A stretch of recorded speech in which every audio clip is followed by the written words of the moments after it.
Everything that you've ever seen about Cuba is a lie.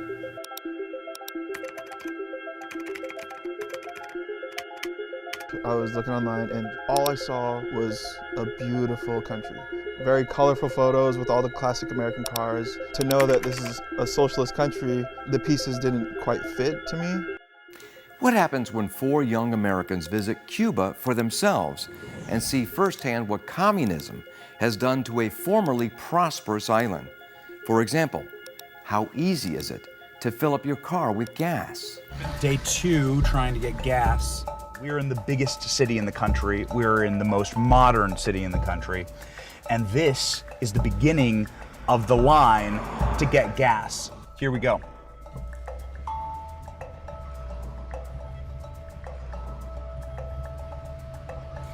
You'll notice people are sitting in their cars. These aren't parked cars. These are people that are sitting and waiting. It is probably 100 degrees outside.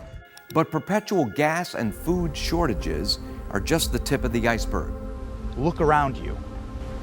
The effects of socialism are everywhere. Crumbling infrastructure and disgusting living conditions. That is what socialism has brought to Cuba. Maybe the socialists in America should take a short trip, a short 90-mile trip, and come here and say they want this in America. Socialism never worked anywhere. It didn't work in Cuba, didn't work in Venezuela, didn't work in Eastern Europe, didn't work in the Soviet Union. China has prospered by abandoning communism and socialism as an economic system.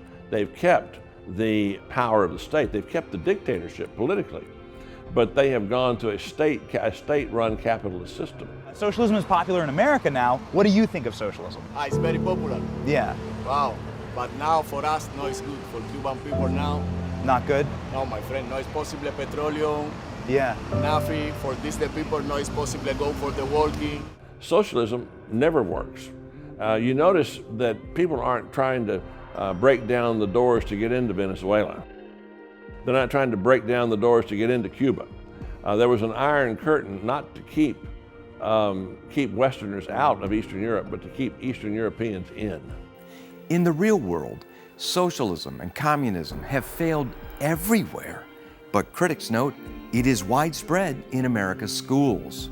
It's the product of this one-sided, brainwashing education system masquerading as an education system. If you look at the polls, you'll see that most of the people who have a favorable opinion towards socialism are young. They're millennials or younger. The generation, the busters and the boomers don't, and it's because they've never been taught anything but socialism. So the current penchant towards socialism is compounded upon at least a generation of miseducation of the American populace.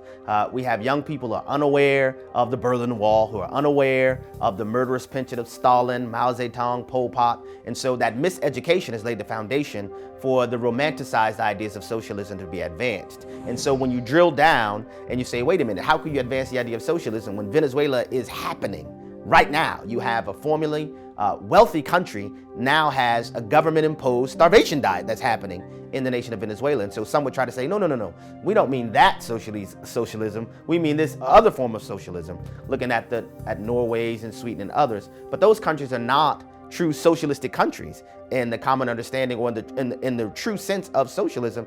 They have capitalist-based markets with a pretty expansive welfare state, but it's another one of those examples of bait and switch. So they're using an inaccurate depiction to present a romanticized view of socialism, but everywhere socialism has been tried, it has failed miserably, and there have been millions of people who have literally become casualties of that failed idea. For communists, socialism is just the final transitionary step to communism. I tell my students, beware the person on the far left, the Marxist left, who's talking about democracy. Lenin said, democracy, we believe in democracy. How do we define democracy? Democracy means equality. And in his way, class equality, economic equality. For today's modern communists or Marxists, they trumpet equality too, but they mean all sorts of other equality. In 5,500 years of recorded history, you cannot point to any socialistic nation that has increased freedom and increased prosperity for the people. And yet right now, 75% of students in college support socialism, think it's the best form of government. Now, there's nothing historically you can point to, there's nothing statistically you can point to, but that's what they've been taught. We have done a great job of paying state money for indoctrination.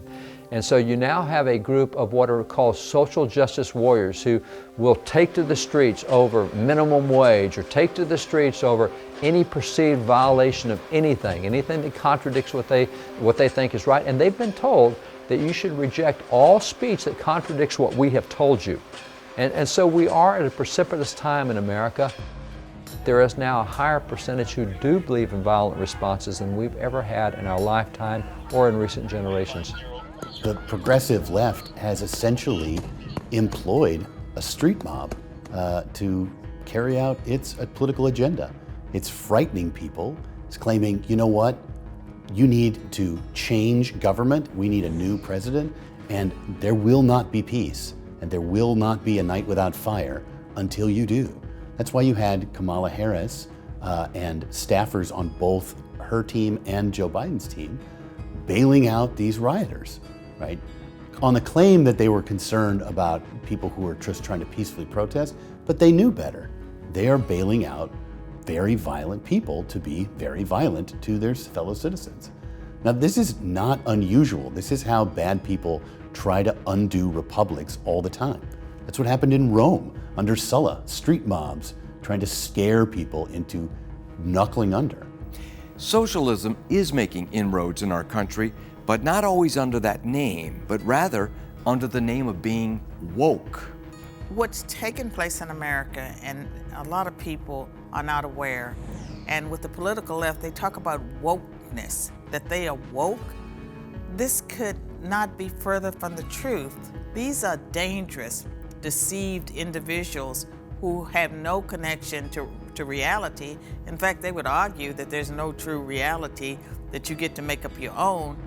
I think that once they achieve their agenda as far as destroying Christianity and traditional structures and institutions, they will go after other religions as well.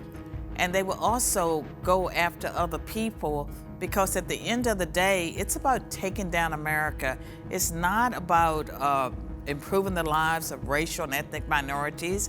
It's not about really making everyone equal. It's about taking down America. They are dangerous.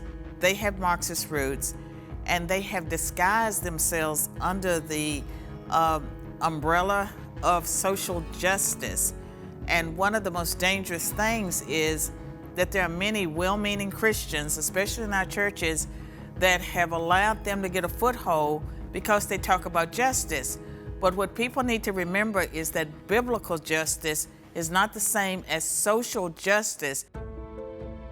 The often repeated maxim by Karl Marx came from Goethe's Faust. It came from the lips of the devil figure, Mephistopheles. And the quote is this: "Everything that exists deserves to perish." This is a philosophy that's about tearing down, leveling, burning the foundation, leveling the house to where you have Marx standing there in the smoldering embers saying, "Now we are ready to begin."